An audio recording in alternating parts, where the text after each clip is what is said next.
ఇట్లాంటి పథకాలు మేము వేస్తుంటే ఇది వాళ్ళ కంటగింపుగా మారిన పరిస్థితి ఉన్నది. దేనికి సమాధానం ఉండదు. నేనంటున్నా మిత్రమా కేటీఆర్, నువ్వు ప్రాపగండా ఏజెంట్గా మారకు.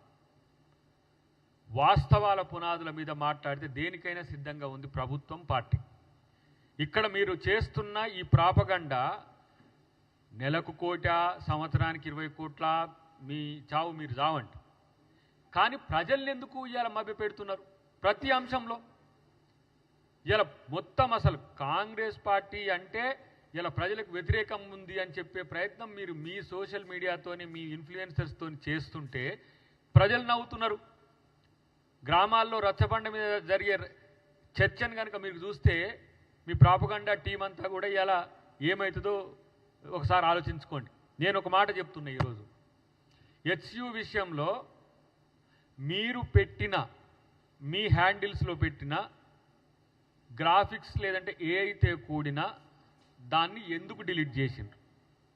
బీజేపీ బిల్లారంగాలు కానీ బీఆర్ఎస్ బిల్లారంగాలు కానీ మీరు ఎందుకు డిలీట్ చేసిండ్రో చెప్పాలి.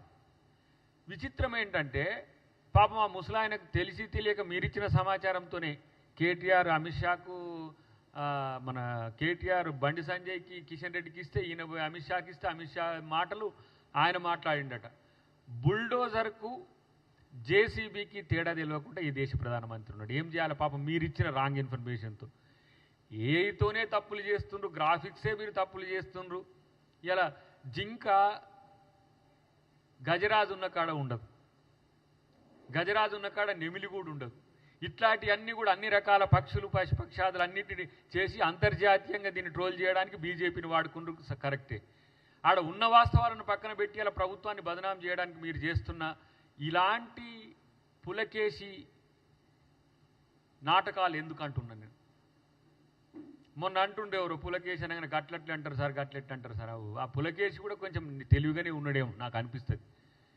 తుగ్లక్ కూడా కొంచెం మంచి ప్రతిపాదనతోనే ఉన్నాడేమో, ఉద్దేశాలు మంచి ఏమో. కానీ మీ ఏమున్నాయి? జనతా గ్యారేజ్ అని చెప్పేసి మీరు ఇంత చెప్పుకుంటున్న దాంట్లో మీకే సెట్ బ్యాక్ అవుతున్న వైనం కూడా తెలియకుంటే మీరేం చేస్తుండ్రో మీకే తెలియని స్థితిలో మీరుంటే ఇక మేము ఏం చేయాలనో చెప్పాలి.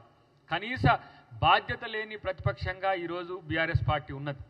బీఆర్ఎస్ పార్టీ ఉంటున్నది అంటే అది బీజేపీ కోసమే అనేది మా యొక్క ఆరోపణ. అది బీజేపీ కోసం మాత్రమే బతుకుతున్నది. ఎందుకు మీకు గాడిదగుడ్డు సీట్లు వచ్చినాయి? ఎంపీలో ఒక్క సీట్ ఎందుకు రాలే? ఎమ్మెల్సీలో ఎందుకు చేయలే? ఇప్పుడు నేను ఇంత అంటున్నారు కదా వీళ్ళు, బీజేపీ వాళ్ళు అంటుండ్రు కదా, మరి బీఆర్ఎస్ని ఎందుకు అన్నారు? బీఆర్ఎస్ కూడా మొన్న ఇక్కడ లోకల్ బాడీ హైదరాబాద్ ఎలక్షన్స్లో చేయలేదు కదా ఎమ్మెల్సీకి. అంటే ఒకవైపు మోడీ గారి మీద రహస్య ప్రేమ, ఇంకొక వైపు చంద్రబాబు గారి మీద ఏమంటాము ప్రకటనాత్మకమైన ప్రేమ చిన్నగా వేస్తుండ్రు వాళ్ళ ఇప్పుడు చంద్రబాబుకి. ఎందుకంటే మళ్ళీ ఎన్డీఏలకు పోవాలి, ఎన్డీఏ అనుకూలంగా పోవాలంటే కొంచెం మరి ఇక్కడ చంద్రబాబు గారు క్రూషియల్గా అయింది, అక్కడ నితీష్ కుమార్ కూడా క్రూషియల్గా అయింది. కాబట్టి ఇక మరి ఆ ప్రేమ పాఠాలు మరి ఎవరు చెప్పిండ్రో కేటీఆర్కి, మరి వాళ్ళు అయ్యే చెప్పిండో ఆయనే సొంతంగా నేర్చుకుండో నాకు తెలిసి సొంతంగా